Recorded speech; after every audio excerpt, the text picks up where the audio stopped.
Welcome to this dynamic consent process.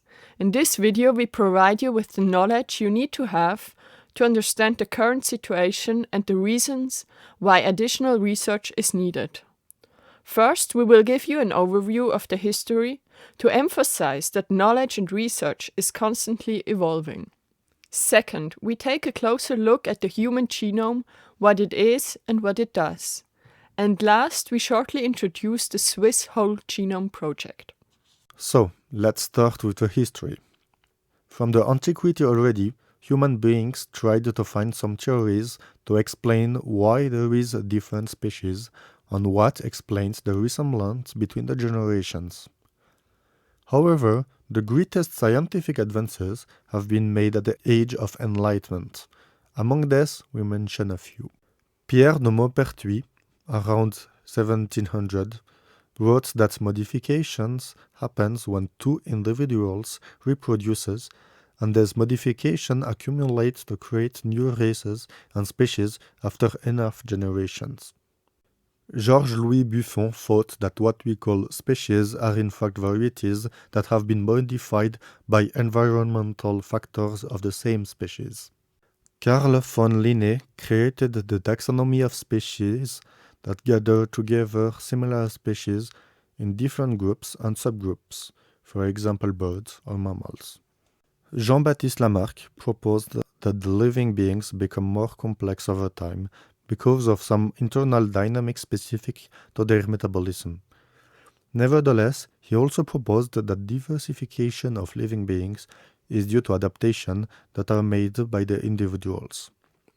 The organs are kept and optimized if they are used. Otherwise, they atrophy over time. Finally, around 100 years after Pierre de Maupertuis, Charles Darwin explains in his book The Origin of Species his theory about evolution. The first detailed model of the DNA has been published in 1953 by James Watson and Francis Crick. So what is DNA? DNA stores information by stringing together 4 different modules in a specific sequence. The human genome consists of 3 billion of those modules. 99.9% of those 3 billion are the same in all humans. Yet there are 3 million differences between humans. So your specific sequence is unique. You can imagine a tower of Legos with red, blue, green and yellow bricks. And one tower has at a position a green brick where normally a red one is. Mechanistically, the very long strings of those 4 modules can be split in different entities. Some entities are like blueprints that tell your cells what it has to build. Those are called genes. Others are regulatory that tell your cells how many and when it has to build something. Altogether, your genome determines many of your characteristics. For example, the color of your hair or eyes. You inherit half of your DNA from your mother and the other half from your father. This is why you resemble your parents. The human genome holds the blueprint for a whole human, not only the color of your hair, but every little thing that makes up your body. As we explained before, your DNA is unique. You are the only one that has this specific sequence.